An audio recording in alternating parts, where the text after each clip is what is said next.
যুক্তরাষ্ট্রে বাংলাদেশ দূতাবাসের জরুরি তহবিল থেকেও উধাও হয়েছে প্রায় 5.5 কোটি টাকা। কৌশলে সে সময়ের পররাষ্ট্রমন্ত্রীর করা তদন্ত কমিটির প্রধানকে বাদ দিয়ে নতুন কমিটি করেন মন্ত্রণালয়ের আমলারা।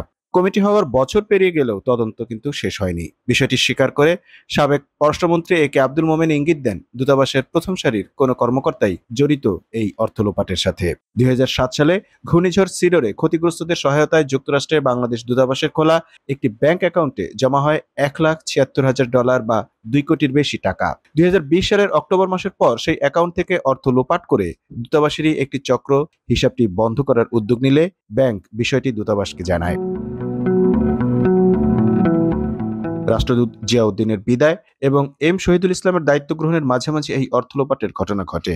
এ সময়ের মধ্যে দূতাবাসের আরেকটি অ্যাকাউন্ট থেকে সরানো হয় আরও $3 লাখ বেশি বা প্রায় 3.5 কোটি টাকা।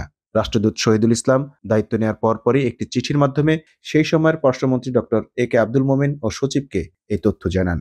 ওয়াশিংটন দূতাবাসে হওয়া এই দুর্নীতির প্রায় 2.5 বছর পর একটি তদন্ত কমিটি করেন তৎকালীন পররাষ্ট্রমন্ত্রী। তবে কৌশলে পররাষ্ট্রমন্ত্রীর করা তদন্ত কমিটির প্রধানকে বাদ দিয়ে নতুন করে কমিটি করা হয়। মনে করা হয় সেই তদন্ত এখনো শেষ না হওয়ার পেছনে এটি প্রধান কারণ।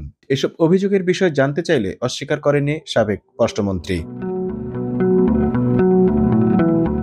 এ কে আব্দুল মোমেন বলেন, বিষয়টি দুঃখজনক। আমি যখন সরকারে ছিলাম তখন ওয়াশিংটনে আমাদের রাষ্ট্রদূত, পররাষ্ট্র সচিব এবং আমাকে জানিয়েছিলেন আমাদের দেশের জন্য এটা অনেক টাকা।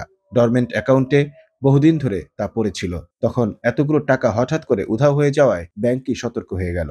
রাষ্ট্রদূত আমাকে জানানোর পর সরকারি নিয়ম অনুযায়ী কে দায়ী এসব নির্ধারণের জন্য একটি কমিটি নিয়োগ করি। পরবর্তীকালে এটা পরিবর্তন হয়। সাবেক মন্ত্রীর ইঙ্গিত, দূতাবাসের মধ্যম সারির কোনো কর্মকর্তাই এই দুর্নীতির সঙ্গে জড়িত। তিনি বলেন, স্টাফ এবং কর্মকর্তারা সবকিছু তৈরি করেন, আর যিনি রাষ্ট্রদূত তিনি শুধু সই করেন। যদিও ডক্টর হাসান মাহমুদ নতুন পররাষ্ট্রমন্ত্রী হিসেবে দায়িত্ব পাওয়ার পর বিষয়টি তার নজরে আনা হয়েছে কিনা সেটি নিশ্চিত হওয়া যায়নি। তবে ডক্টর মোমেন আশা করছেন ডক্টর হাসান মাহমুদ এই দুর্নীতির যথাযথ তদন্ত শেষে ব্যবস্থা নেবেন। Mamun Mahfuz, time news desk.